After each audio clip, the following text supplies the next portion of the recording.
बच्चों, भूतकाल बीता हुआ समय होता है। इसके 6 भेद होते हैं। पहला है सामान्य भूत। क्रिया की जिस रूप से उसके बीते हुए समय का निश्चित ज्ञान न हो उसी सामान्य भूत कहते हैं। अर्थात कि जब क्रिया बीते हुए समय में सामान्य रूप से हुई हो तो वो सामान्य भूत कहलाता है।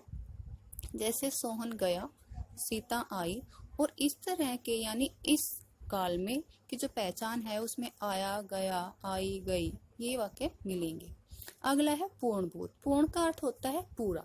क्रिया की जिस रूप से बीते हुए समय में कार्य की समाप्ति का पूर्ण बोध होता है कि जो काम है वो बीते हुए समय में हुआ है और पूरा हो चुका है, तो वो पूर्ण भूत होता है।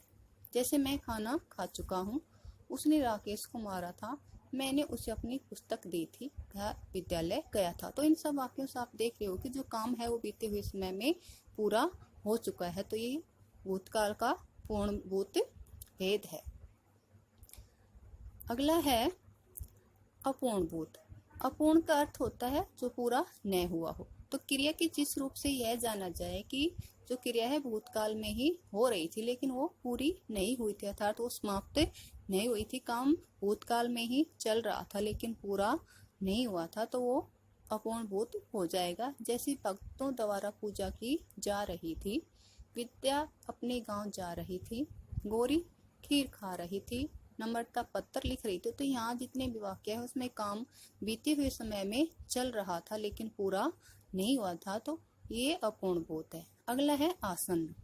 क्रिया की जिस रूप से क्रिया के व्यापार का समय आसन्न निकट ही समाप्त समझा जाए, अर्थात कि जो काम है वो बस थोड़ी देर पहले ही समाप्त यानी अभी अभी समाप्त हुआ हो, तो वह आसन्न भूतकाल कहलाएगा। अंकुर बिहार से लौटा है, मैं खाना खा चुका हूँ, और इसकी एक पहचान है कि इसमें है आएगा लेकिन उससे पहले आ, ई, ए इनकी मात्राएं लगे हुए शब्द आपको मिलेंगे। तो ये है आसन्न भूत, यानी जो काम है वो थोड़ी देर पहले समाप्त हुआ। अगला है संदिग्ध। संदिग्ध का मतलब संदेह भरा हुआ, जिसमें डाउट हो।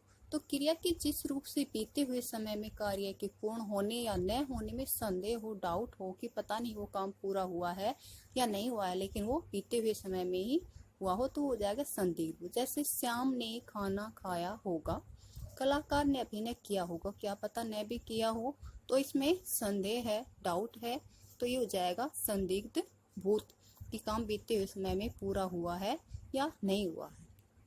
अगला है हेतु हेतुमद। कि क्रिया की जिस रूप से यह पता चले कि क्रिया भूतकाल में होने वाली थी परंतु किसी कारणवश नहीं हो पाई। जैसे कि जो काम था वो भूतकाल में ही होना था लेकिन किसी कारणवश वो हो नहीं पाया, तो वो हो जाएगा हेतु हेतुमद भूत।